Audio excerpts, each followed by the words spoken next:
Wednesday! We have dog, we have drama, and we have news. It can only be time for... The Morning Brew.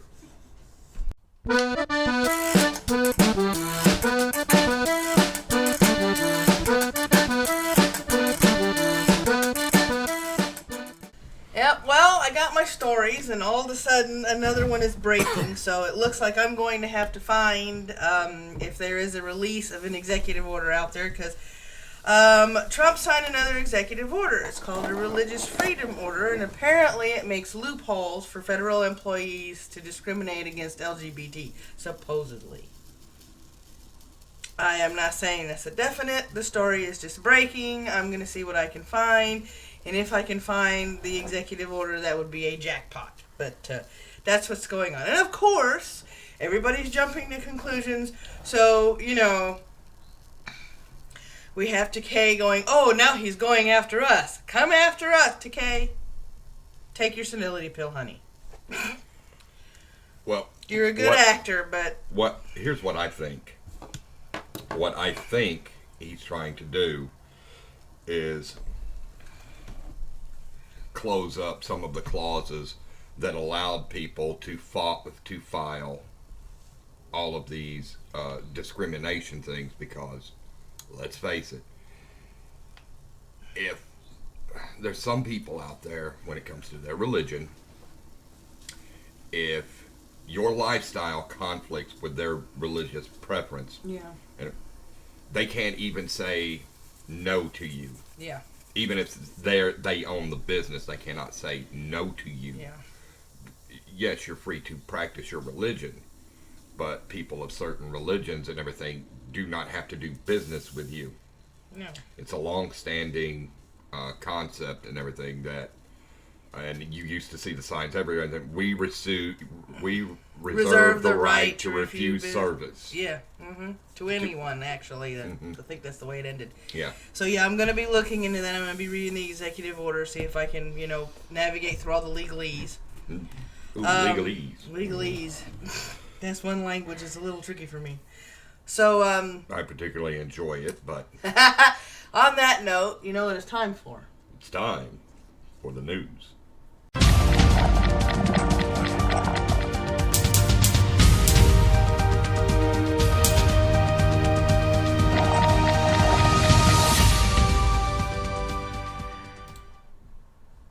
Congratulations, Britain! Britain files for divorce. That's basically what the headline is. It's over. Britain files for divorce from the European Union. Congratulations. London AP, the United Kingdom filed for divorce from the European Union on Wednesday, overturning 4 decades of integration with its neighbors, demolishing the notion that EU expansion is inevitable, and shaking the foundations of a bloc that is facing challenges to its identity and its place in the world. Britain's top envoy to the EU, Tim Barrow, hand-delivered a letter to European Council President Donald Tusk, formally triggering a 2-year countdown to the final split. Today, the government acts on the democratic will of the British people, Prime Minister Theresa May told lawmakers in the House of Commons, adding, "This is an historic moment from which there can be no turning back." There is no reason to pretend this is a happy day, Tusk said during a speech later, emphasizing that the priority now is to minimize costs for EU citizens and member states. But for Britons who voted 52 to 48% to leave the bloc in a referendum 9 months ago, it was time for celebration. "In my opinion, this is the greatest moment in modern British history," said Brendan Chilton, General Secretary of the pro-Brexit group Labour Leave. "We are finally beginning the process by which we leave the European Union, restore our parliament, and once again become a sovereign nation." In the letter triggering Article 50, May said both Britain and the EU should work hard to ensure there is a deal.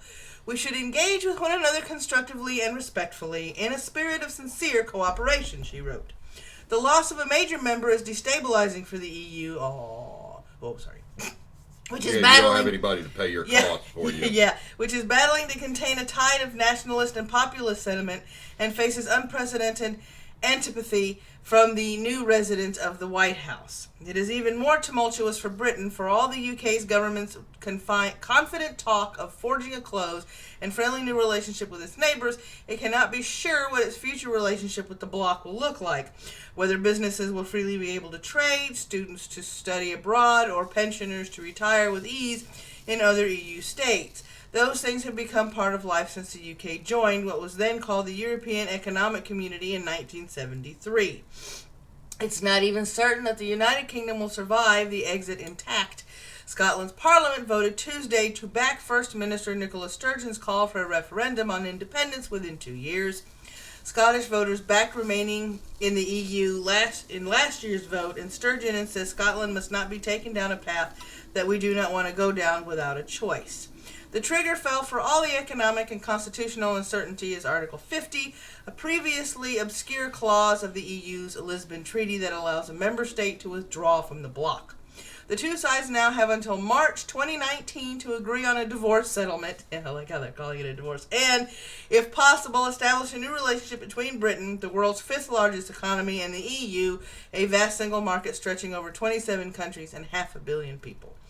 Tusk said that within 48 hours he will respond with the draft negotiating guidelines for the remaining 27 member states to consider. Leaders of those nations will then meet on April 29th to finalize their negotiating platform before instructing the EU's chief negotiator, French diplomat Michel Barnier. Alright, so there is that. So congratulations, Britain. You are on your way to divorcing the EU. So, oh, loving this. Alright, you get to read this one. No. Yep, there you go. Oh, is that the apathetic judge and everything and friend of Obama? Oh, yes. Why the fuck is he sitting there? Just read the story and you'll find out. Honolulu, out of the Associated Press. A federal judge in Hawaii who temporarily blocked President Trump's revised travel ban planned to hear arguments Wednesday on whether to extend his order until the state's lawsuit works its way through the courts. But even if U.S. District Judge Derek Watson does not issue a long-lasting hold on the ban, the temporary block would stay in place until he rules otherwise. Legal experts say it's unlikely Watson would side with the Trump administration. Of course not. The temporary order. This month, Watson prevented the federal government from suspending new visas for people from 6 Muslim-majority countries and freezing the nation's refugee program. The ruling came just hours before the ban was to take effect. Watson, nominated to the bench by former President Barack Obama in 2012, agreed with Hawaii that the ban would hurt the state's tourism-dependent economy, and it discriminates based on nationality and religion. No, it doesn't. It prevents anybody from coming into until we have, the best possible vetting. Oh, it gets better. Keep going. For individuals coming into this country. The next day, a judge in Maryland also blocked the six-nation travel ban, but said it wasn't clear that the suspension of the refugee program was similarly motivated by religious bias. And here we go. The Department of Justice opposes Hawaii's request to extend Watson's temporary order, but the department said that if the judge agrees, he should narrow the ruling to cover only the part of Trump's executive order that suspends new visas from people from Somalia, Iran, Syria, Sudan, Libya, and Yemen. Hawaii's lawsuit doesn't show how the state would be harmed by other sections of the ban, including suspending the refugee program. The government attorney said in court papers. In other parts of the travel ban do not apply to plaintiffs at all, but instead simply facilitate the government's ability to identify and fix potential gaps in the nation's vetting procedures, Trump lawyers wrote. In the Richmond, Virginia-based appeals court will hear arguments May 8th. If the court decides the federal government, it would not have a direct effect on the Hawaii ruling, legal experts said. That didn't make any sense at all. I don't think they proofread that part. No, I don't think they did either. Oh, all right. Typing fast, I guess. I guess. The Trump administration's best bet for saving the travel ban is to have the case go before the U.S. Supreme Court, said Richard Primus, a professor of constitutional law at the University of Michigan Law School. What a ruling in Fourth Circuit in favor of the administration would do is create a split in authority between federal courts in different parts of the country, he said. Cases with splits in authority are cases the U.S. Supreme Court exists to resolve. So there we are. So, and I think Trump wanted to take it all the way to the Supreme Court. It's going to go all the way to the Supreme Court. Because I'm sorry, the judge, in my opinion, is still looking at his remarks and not the merit of the paper, and that's not, to me, that's not being a judge. No, to me, and everything, it's just a couple of good old boys from the same college club getting together to further sabotage, the new administration to make it look bad and everything. They're not doing this for now. No. They're doing this for 4 years from now when the election comes up to make the Democrats look good. Yeah, I know it. Okay, here we go. Next story. And like it or not, that's the fact. What the death of broadband policy rules means. Everybody's been covering it, and it just popped up in the AP this morning. New York AP, now that both houses of Congress have voted to block Obama-era broadband privacy rules, what does that mean for you? In short term, not so much. The rules, which would have put tough restrictions on what companies like Comcast, Verizon, and AT&T can do with information such as your internet history, hadn't yet gone into effect. So if President Donald Trump signs the measure, as the White House has indicated he will, the status quo will remain. But the absence of clear privacy rules means that the companies supplying your internet service, and who can see a great deal of what you do with it, can continue to mine that information for use in their own advertising businesses. And consumer advocates worry that the companies will be an enticing target for hackers. What changes now? Not much, at least immediately. For now, phone and cable companies remain subject to federal law that imposes on broadband providers a duty to protect the confidentiality of customer information and restricts them from using some customer data without approval. But it doesn't spell out how companies must get permission, how they must protect your data, or whether and how they have to tell you if it's been hacked. Under the Federal Communications Commission's rules, Comcast and its ilk would have needed your permission before offering marketers a wealth of information about you, including health and financial details, your geographic location, and lists of websites you visited and apps you've used. Republicans and industry officials complain that the browsing and app history restrictions would have unfairly burdened internet providers since their companies, such as Google and Facebook, don't have to abide by them. That's important because the biggest broadband companies want to build ad businesses to rival those tech giants. This rule would have made that more difficult. These rules also required broadband providers to take reasonable measures to protect customer information, although those weren't spelled out. They also required these companies to tell you if your information had been hacked. Can you stop providers from collecting your data? Yes, but it's not easy. Broadband providers today let you opt out of using their data, although figuring out how to do that can be difficult. Instead, the digital rights group Electronic Frontier Foundation suggests you might pay to use a virtual private network, or VPN for short, which funnels your internet traffic through a secure connection that your provider can't see into. But good VPNs aren't free. You have to figure out which ones you can trust, and unless you go to the trouble of setting one up on your home router, not a straightforward task, you would need to set them up on every phone, tablet, and computer in your home. Does my state have my back? Maybe. Many state laws bar unfair or deceptive practices which they can use against privacy violations. Other state and federal regulations aim to protect medical and financial records, but may not apply to internet service providers. The vast majority of states do require businesses and government to tell their residents when their information has been hacked, according to NCSL, but have different approaches. At least 13 states require businesses to have reasonable security practices. So there's those 2 cents on that. Okay. Now I have something to add in. Okay. Here. And this is important, especially for everybody out here viewing us to know. This is like some of the other things that are going on now in the YouTube community and things like that. If you are going on to a public forum, such as YouTube, Facebook, Twitter, social media in general, everything.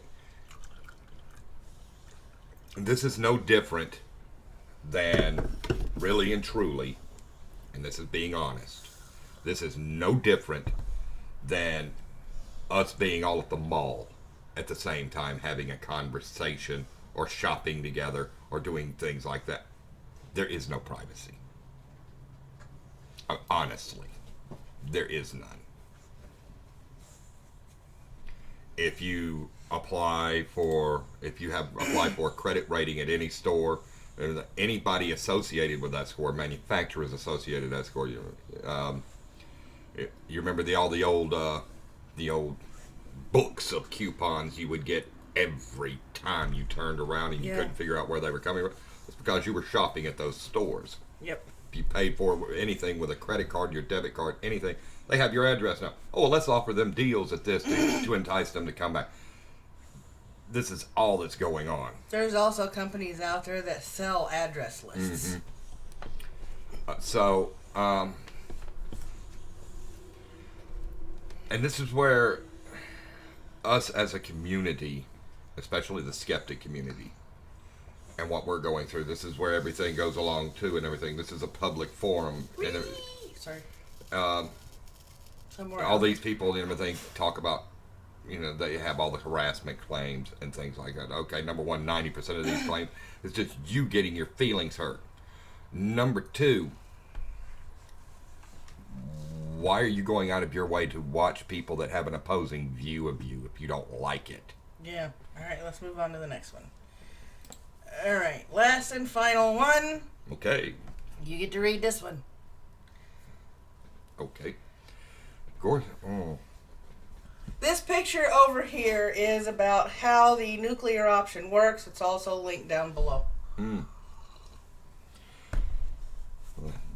Out of the Washington AP. A showdown loomed over President Donald Trump's Supreme Court nominee Tuesday, as the number of Democrats opposing Judge Neil Gorsuch grew to more than 25. Senate Majority Leader Mitch McConnell pledged Gorsuch would be confirmed next week regardless of the Democratic opposition. Senator Dick Durbin of Illinois, the number 2 Senate Democrat, was joined Tuesday by more than half a dozen other senators who announced their intention to vote against Gorsuch. Republicans, who hold the majority in the Senate, are intent on getting Trump's choice confirmed before Congress's 2-week break mid-April. Whether it is ruling against children who want equal opportunity to get a quality education or women who want access to health care, Judge Gorsuch often fails to take into account the human face behind each case. It's not about a case. It's not about the person, face. It's about the law. Yes.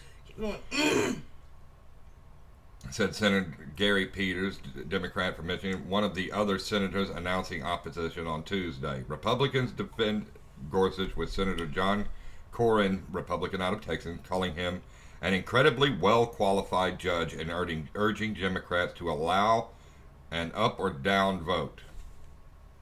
The Democratic opposition raises the prospects of McConnell taking the politically charged step of changing Senate rules to get Gorsuch confirmed. Republicans hold a 52-48 majority, and it takes 60 votes to clear parliamentary hurdles and set up an up or down vote on Supreme Court nominee.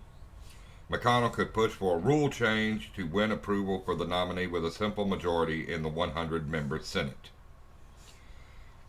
The topic of doing away with a 60-vote threshold for a Supreme Court nominee, sometimes referred to as the nuclear option, came up when GOP senators gathered Tuesday behind closed doors. A lot of us really hate the thought of using it. Nonetheless, it may be very well the ultimate outcome because one way or another we will have Judge Gorsuch on the bench, said Mike Rounds, Republican of South Dakota. That will happen. Among those opposing Gorsuch are 5 Democrats who are up for re-election next year in states that Trump won in 2016. 5 other Democrats from Virginia, Democrats from Republican-leaning Trump states such as North Dakota, West Virginia, and Montana have not said how they will vote. The vacancy on the court has lasted 13 months since the death of Justice Antonin Scalia last February. President Barack Obama nominated Merrick Garland, but Republicans insisted that the next president should fill the seat, a move that infuriated Democrats. Of course. In 2013, Democrats were in the majority under the leadership of Senator Harry Reid of Nevada, and upset about Republicans blocking President Barack Obama's nominees to a powerful appellate court.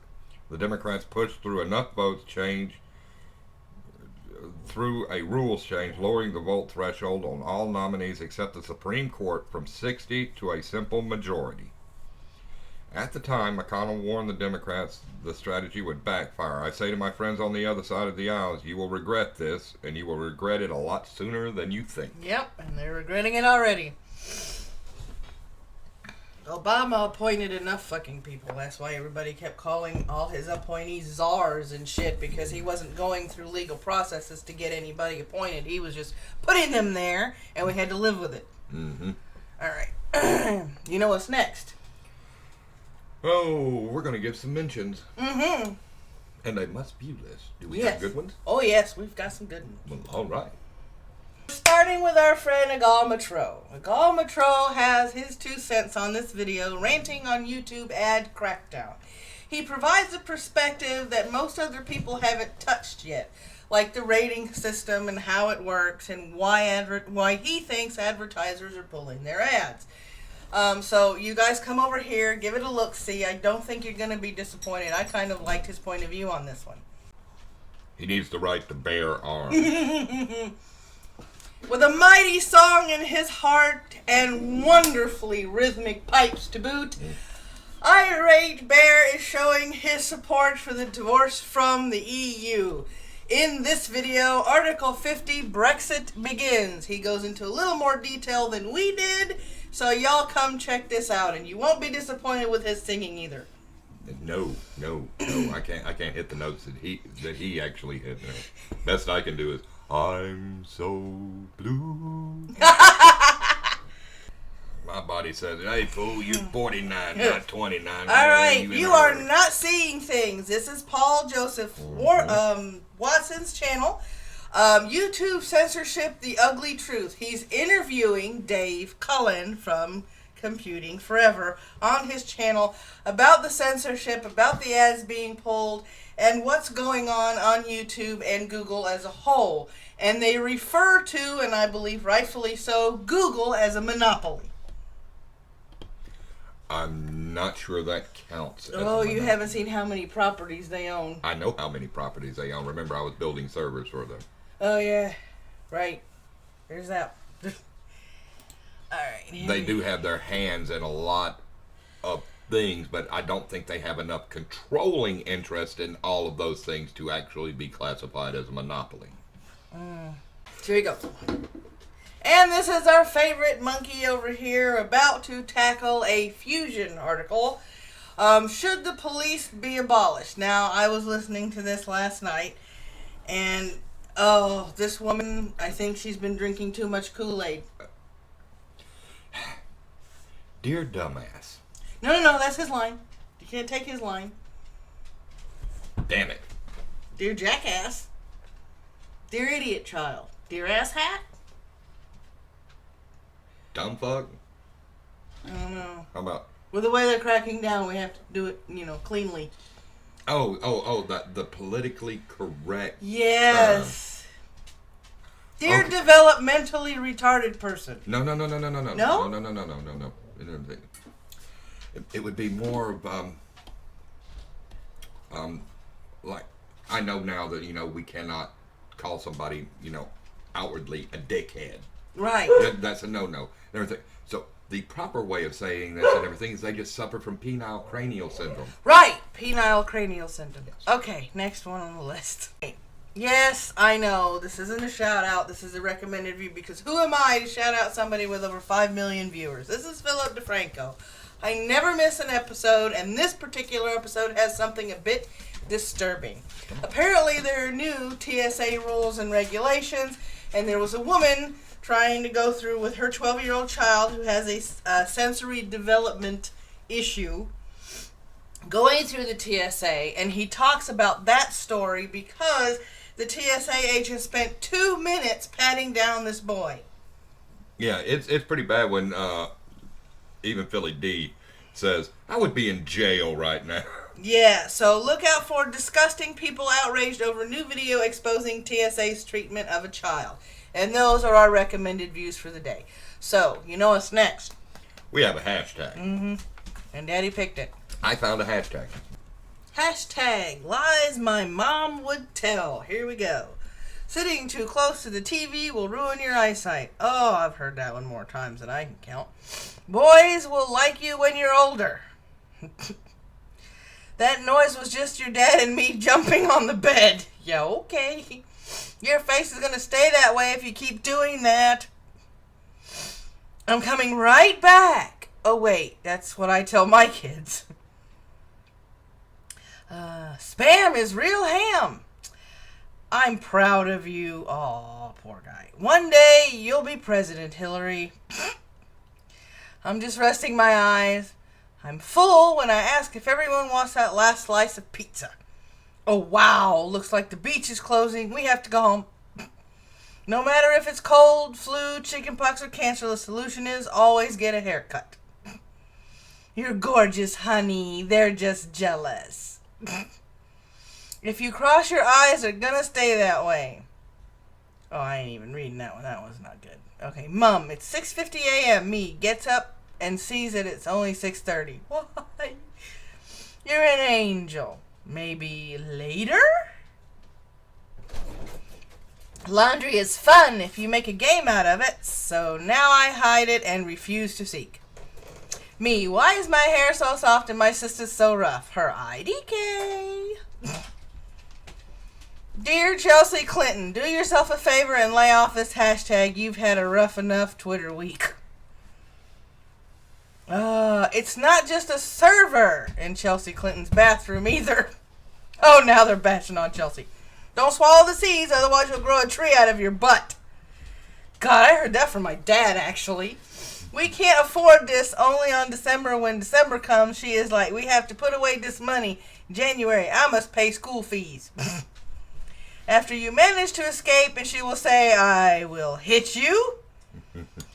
I used to dance to that song back in the days. And she burnt my head with boiling hot water and told me it was a birthmark until recently the doctor told me it was a burn. And there is hashtag lies my mom would tell. And yes, if Chelsea Clinton took a part of this, she would probably monopolize the whole page. And as always, you know where to submit stuff. It's down there in the description box. So Is it down there? No. Yep, it's down there. Silly. What? And also, if you want to contribute memes that we usually put over here in the morning, we always do a coffee meme and a day of the week meme. So if you guys can find any and want us to use it, you know where to submit it. And if we use it, we will also shout you out and let everybody know who, you know. As always, friends, may your coffee ever flow, may your caffeine be ever strong, and may you have a wonderful Wednesday. Have a good day.